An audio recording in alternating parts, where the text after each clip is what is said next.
he's the modern day blackface, personification of every horrid stereotype. You know, if you were to go up to one of these Ku Klux Klan guys and say, what is it that you don't like about, you know, Negro men? And they'd list this huge, you know, horrid list of stereotype. I think that 50 Cent, maybe inadvertently, hopefully inadvertently, is the personification of all of them. Now, in his music, we hear all types of horrible things, from gang glorification, racism, gun violence. They're filled with the objectification of women. Absolutely filled with the objectification of women. I don't think it's all his fault. I think the media, and understand that we all just the same. So when I count to 3, let's change. I think the media in general has a huge role to play in the oppression of women, because everywhere you turn, we see scantily clad women selling products. They're portrayed always in very sultry, very sexy manners and positions. Playboy-like bunnies up against the car in sexy poses, showing off the new rims. While some of them may be dressed in a business-type suit, the business suit is definitely cut a little bit too short, with a really low open blazer, emphasizing the woman's sexuality. Because sex sells. Toilet papers, toothpaste, doesn't matter what it is, they'll try to use the woman in the picture's sexuality to sell the product.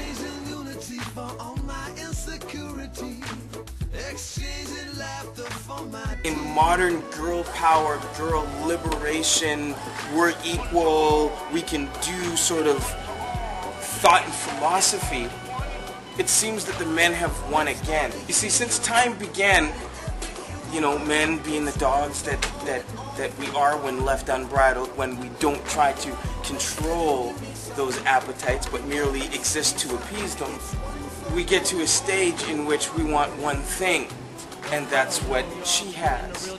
And everything else we amass in our quest to get that. Money and power makes men more sexy, and when men are more sexy with the cars, the money, and the power, they get the girls.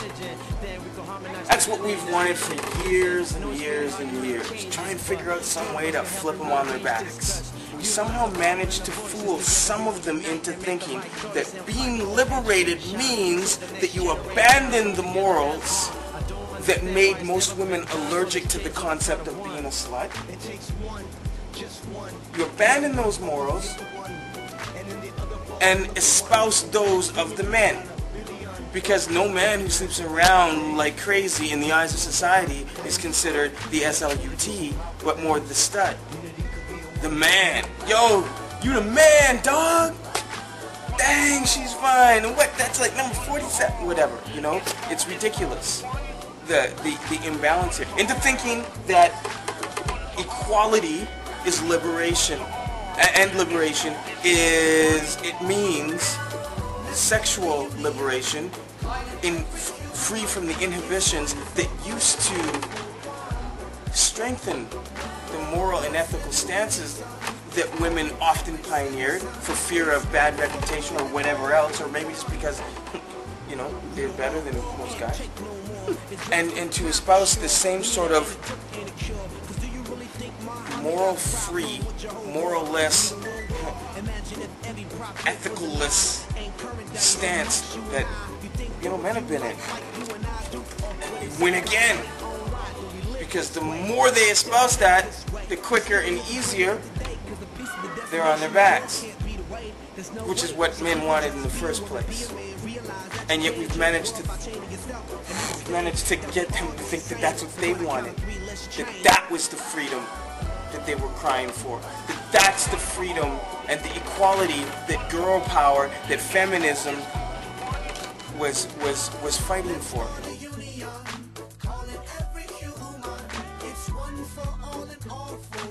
It's hard to tell from the appearances of the covers of the magazines which magazines are for men and which ones are for women.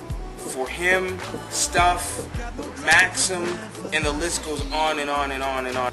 They're all the same. They're poisonous.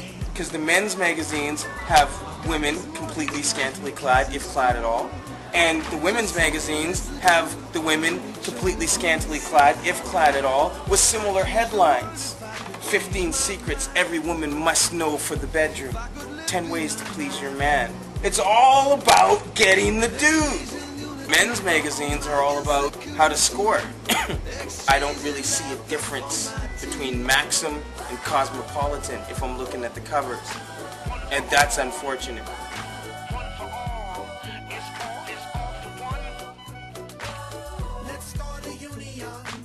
So I mean, yeah, I hate the video candy shop. I can't stand 99.9% of 50 Cent's lyrical content on any subject matter, but he's only part of the problem. The problem is much deeper than that.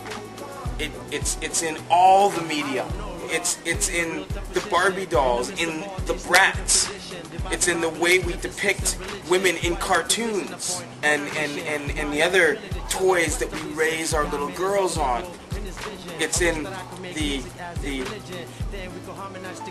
ideas about body image that they're indoctrinated with when they're 3, 4, 5, 6, 7, 8, and 9 that make them bulimic when they're, 12, 13, and 14 and not looking like the airbrushed supermodel that they wanted to be.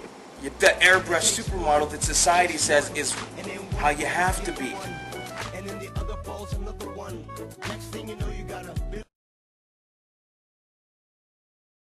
Featuring Olivia Candy Shoup.